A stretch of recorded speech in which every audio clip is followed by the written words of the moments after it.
अस्सलाम वालेकुम मेरे प्यारे भाइयों और बहनों। आज मैं आप लोगों से एक सवाल पूछना चाहती हूँ जो शायद हर मुसलमान ने कभी ना कभी जरूर सुना होगा। क्या इस्लाम में सिर्फ 3 बार तलाक कह देने से निकाह हमेशा के लिए खत्म हो जाता है? क्या गुस्से में दी गई तलाक वाकई ही उस तरह नाफिज होती है जैसे लोग समझते हैं? क्या कुरान वाकई एक ही मजलिस में 3 तलाक देने का हुक्म देता है, या फिर हमने सालों से जो सुना है उसमें कुछ गलत फहमियां भी शामिल है? आज सोशल मीडिया पर तलाक के बारे में हजारों वीडियोस मिलती है। हर शख्स अपनी बात को सही साबित करने की कोशिश करता है। कोई कहता है एक ही बैठक में 3 तलाक देने से सब कुछ खत्म हो जाता है, कोई कहता है ऐसा बिल्कुल नहीं है। और इन मुख्तलिफ बातों की वजह से बहुत से लोग उलझन से कार हो जाते हैं। लेकिन एक मुसलमान के लिए सबसे बड़ा सवाल ये होना चाहिए, अल्लाह ताला ने कुरान में क्या फरमाया है और रसूलुल्लाह सल्लल्लाहु अलैहि वसल्लम ने इसके बारे में हमें क्या तालीम दी है। आज की इस वीडियो में हम किसी फिरके की हिमायत या मुखालफत नहीं करेंगे, हम किसी की राय को बुनियाद नहीं बनाएंगे। हम सिर्फ कुरान और सही हदीस की रोशनी में ये समझने की कोशिश करेंगे कि इस्लाम तलाक का असल तरीका क्या बताता है। हम जानेंगे तलाक देने से पहले इस्लाम हमें क्या हुक्म देता है।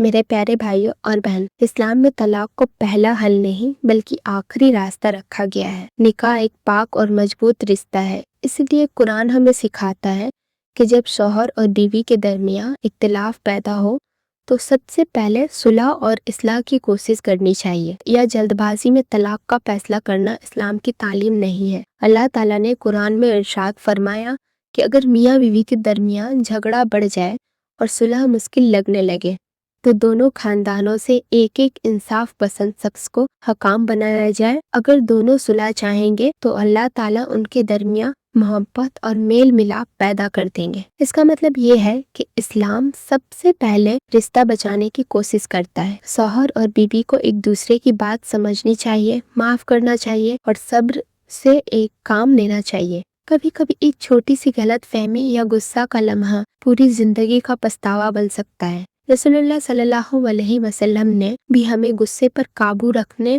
और सोच समझकर फैसला करने की तालीम दी है। इसीलिए तलाक का फैसला हमेशा सुकून और होश की हालत में पूरी जिम्मेदारी के साथ किया जाना चाहिए। इसीलिए अगर किसी घर में इख्तिलाफ हो तो सबसे पहले दुआ, बातचीत, सुलह या इंसाफ पसंद लोगों की मदद ली जाए। जब तमाम जायज कोशिशों के बाद भी साथ रहना मुमकिन ना हो पाए तब इस्लाम तलाक का रास्ता खोलता है। यानी इस्लाम का पहला मकसद घर बचाना है, घर तोड़ना नहीं। कुरान के मुताबिक एक तलाक इद्दत और रुजू क्या है?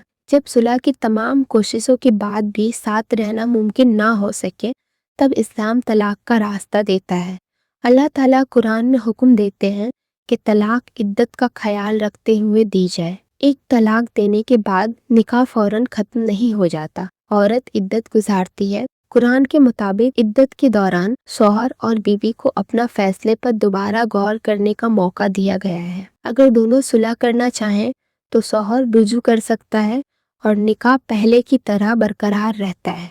अल्लाह ताला फरमाते हैं कि अगर सुलह की नीयत हो तो इद्दत के दौरान उन्हें वापस अपने निकाह में रखना ज्यादा बेहतर है। लेकिन अगर इद्दत पूरी हो जाए और वुजू ना किया जाए तो निकाह खत्म हो जाता है। इसके बाद अगर दोनों दोबारा साथ रहना चाहें और ये पहली या दूसरी तलाक थी तो दोनों की रजामंदी से नया निकाह और नया मेहर करके फिर से शादी कर सकते हैं। इस तरह कुरान का मकसद जल्दबाजी में रिश्ता तोड़ना नहीं बल्कि सुलह और सोच विचार का मौका देता है। मेरे प्यारे भाइयों और बहनों, निकाह अल्लाह ताला की बहुत बड़ी नेमत और एक पाक अहद है। इसीलिए गुस्से, जज्बात या लोगों की बातों में आकर कभी भी तलाक जैसा बड़ा फैसला ना करें। हर इख्तिलाफ का हल तलाक नहीं होता। सब्र, माफी, बातचीत और सुलह की कोशिश से बहुत से रिश्ते बच सकते हैं। और अगर कभी तलाक की नौबत आ ही जाए तो कुरान और सही सुन्नह के मुताबिक अमल करें। दिन के इस अहम मसले में अपनी मर्जी या सोशल मीडिया की बातों पर नहीं बल्कि कुरान, सही हदीस और मुताबर उलमा की रहनुमाई पर भरोसा रखें। अल्लाह ताला हमें अपने घरों को मोहब्बत, रहम और तकवा से भरने की तौफीक अता फरमाए और हमें कुरान और सुन्नह के मुताबिक जिंदगी गुजारने की तौफीक दे। आमीन। अगर आपको ये वीडियो फायदेमंद लगी हो तो इसे शेयर जरूर कीजिए ताकि ज्यादा से ज्यादा लोग दीन सही बात तक पहुंच सके। अस्सलाम वालेकुम। آپ لوگوں کو میری ویڈیو کیسی لگتی ہے یہ مجھے کمنٹ کر کے ضرور بتائیں۔ آپ لوگ اگر میرے چینل پہ نئے ہیں تو میرے چینل کو سبسکرائب کریں، میری ویڈیو کو لائک کریں۔ اللہ حافظ۔